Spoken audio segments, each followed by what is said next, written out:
Welcome back to On Texas Football. The Saturday work continues. I know that we're ready to kick our feet up, go watch the Masters, but we got some recruiting updates for you. A lot of prospects on campus this afternoon. The big-time 2027 edge rusher on campus today. He's been here for basically the entire afternoon. Hank and I just got done finished talking to him.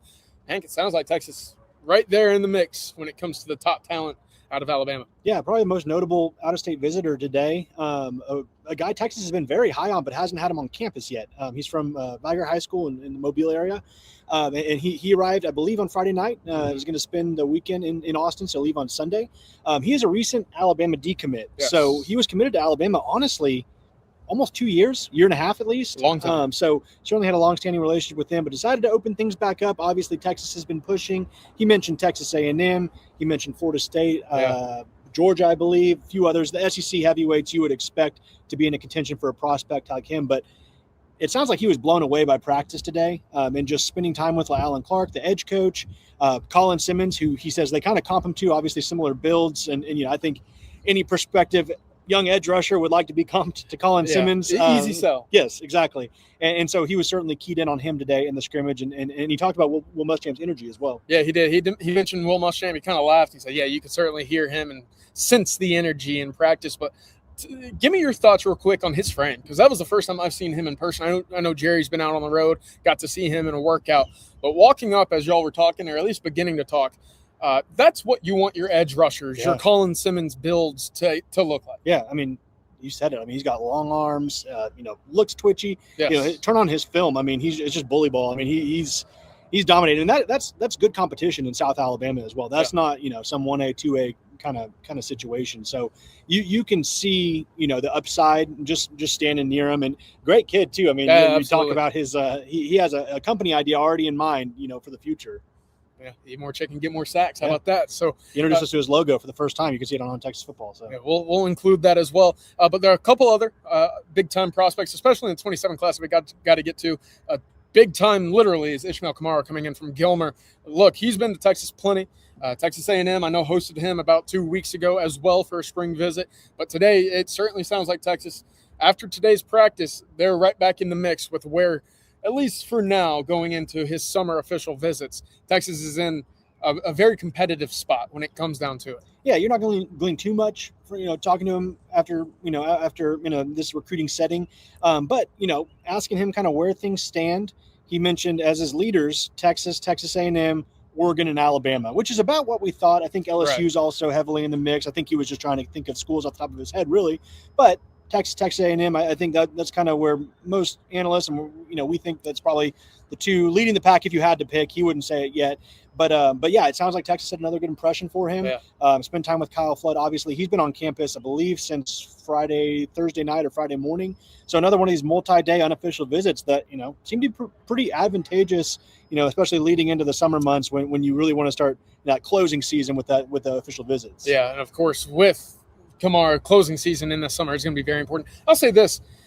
A lot's been made about his physical presence, both size, the weight, his athleticism. He looked slimmer today than maybe I anticipated. Of course, he looked more like a tackle prospect today than, a guard at times is when I kind of look at him and say, okay, I see him on the interior more today. I looked at him and said, that's a tackle prospect through and through. A couple of other Texas commits on campus today.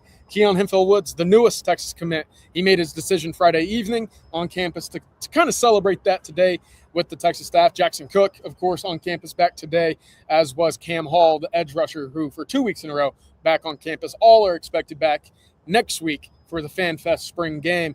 Real quick, because I know we're going to get to Logan Loki, son of Derek Loki, but give me your quick thoughts on Zion Guevara. Yeah, a guy we heard, Jackson Cook's talking up his teammates, future teammates at Texas and obviously his teammates at Austin Westlake. But Zion Guevara, about 6'7". We don't have an official measurement, but he looks it. I mean, yeah, he does. Just moved to Austin. Brand new to football. Hasn't played football. He's a basketball background. Just moved to Austin from Southern California. He's just getting onto the recruiting scene. I'm not sure you're going to find much info about him yet. Looks the part. Yeah. I mean, if he can kind of get football and get on his feet with football, and a lot of upside there. We'll see how Jackson Cook was talking about. He better be ready for spring practice in this Texas heat when Westlake starts up practice next week or when they put on pads. But really nice kid, great frame. You it looks like, the guys Westlake's been putting out the past few years, looks like a Jackson Cook almost, but, I think obviously tackle in his future, most likely. Yes. But great kid. And, Texas having him on campus, he's trying to get recruiting going. And, this looks like a good start. You come to a Texas scrimmage, the coaches get to see you, and you're at Austin Westlake, you're going to have eyes on you. Right down the road, they'll get practice started here in the next week or so. So we'll certainly make a trip out there to go see Jackson and, of course, Zion as well. But I did mention Logan Loki, the 2028 Denton Geyer defensive lineman, son of Derek Loki, big-time Longhorn back in the day. That's one of the more talented defensive lines in all of the state over at Geyer, and Logan Loki is certainly starting to make a name for himself as well. There were 2 offers that were extended today. The first, Kendrick Harris, 2028 Duncanville offensive lineman, received his offer from Kyle Flood today after his visit, and then Travion Washington, that is out of Brandon, Mississippi, a 6'2", 220-pound linebacker, made the trip in. So look, that was probably one of the best program visits I've been to so far in my recruitment. The Longhorns have been on this recruitment for about a couple months now, and now the offer comes in. He said, look, I'm interested. I'll certainly be back in touch with the Longhorns as well. But look, I think that's just matter of fact, you see a couple of visits, a couple of offers come out of these visit days for the Longhorns. And then one other name to watch in the 27 class, that is, and that's Stephen Hicks, the offensive lineman out of Cibolo Steele High School. He made an unofficial visit today as well. Yeah, and it's interesting. You look at Texas's structure with this class offensive line. They already have 2 commitments. We're hearing on Texas football, probably going to take 4 or 5 offensive linemen in this class. That leaves 3 spots left. So kind of getting into the numbers game, for Texas to kind of start initiating contact with the 2027 offensive lineman, really, he said, I think this week he started hearing from them. They invited him up to Austin. No offer yet, but sounds like he might be on offer watch. We'll certainly one to watch. And I think obviously, if he gets that offer, that's going to be, near the top of his recruitment, if not at the top. But yeah, it just kind of continues to show that they're trying to have a big footprint with this offensive line class, whether it's in-state, which they have 2 commitments and a handful of other top targets, or out-of-state, Reed Ramsire, Khalil Johnson, Lucas Roa, who was here earlier this week. So really interesting kind of development there, and we'll see maybe if that changes the offensive line numbers. Obviously it's still early. It's April, and they can make decisions.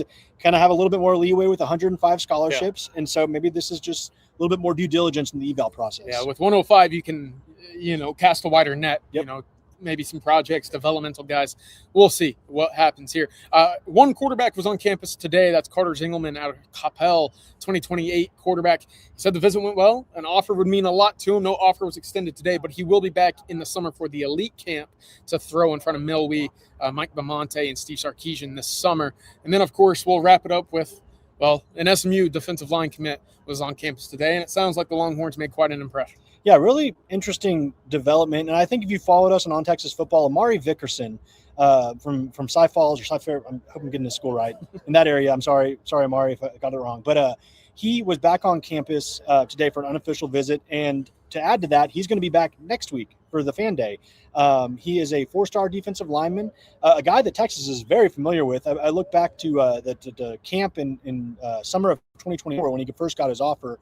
Obviously, you're looking out to 2027. That seems like a long way away, but here we are, and they're kind of the premier class now. He's back on campus, committed to SMU, but what he said, and he's happy with SMU. I don't want to make it look like he's on flip watch right away. He wants to keep building connections with coaches. I think he's looking at it from the lens of coaches can go anywhere. Kenny Baker could leave Texas next year, go to the NFL, or take another DC job somewhere, or even his coach at SMU could get another job. And so he wants to look at it as maintaining relationships and keeping those connections going. But look, 2 visits in 2 weeks as you're committed to SMU. I wouldn't imagine the staff in Dallas probably feels great about that. He certainly can. Right. And he has, and I should add, he has his official visit set as well. And so, he came out with, he had his Texas shirt on. His family was wearing Texas gear.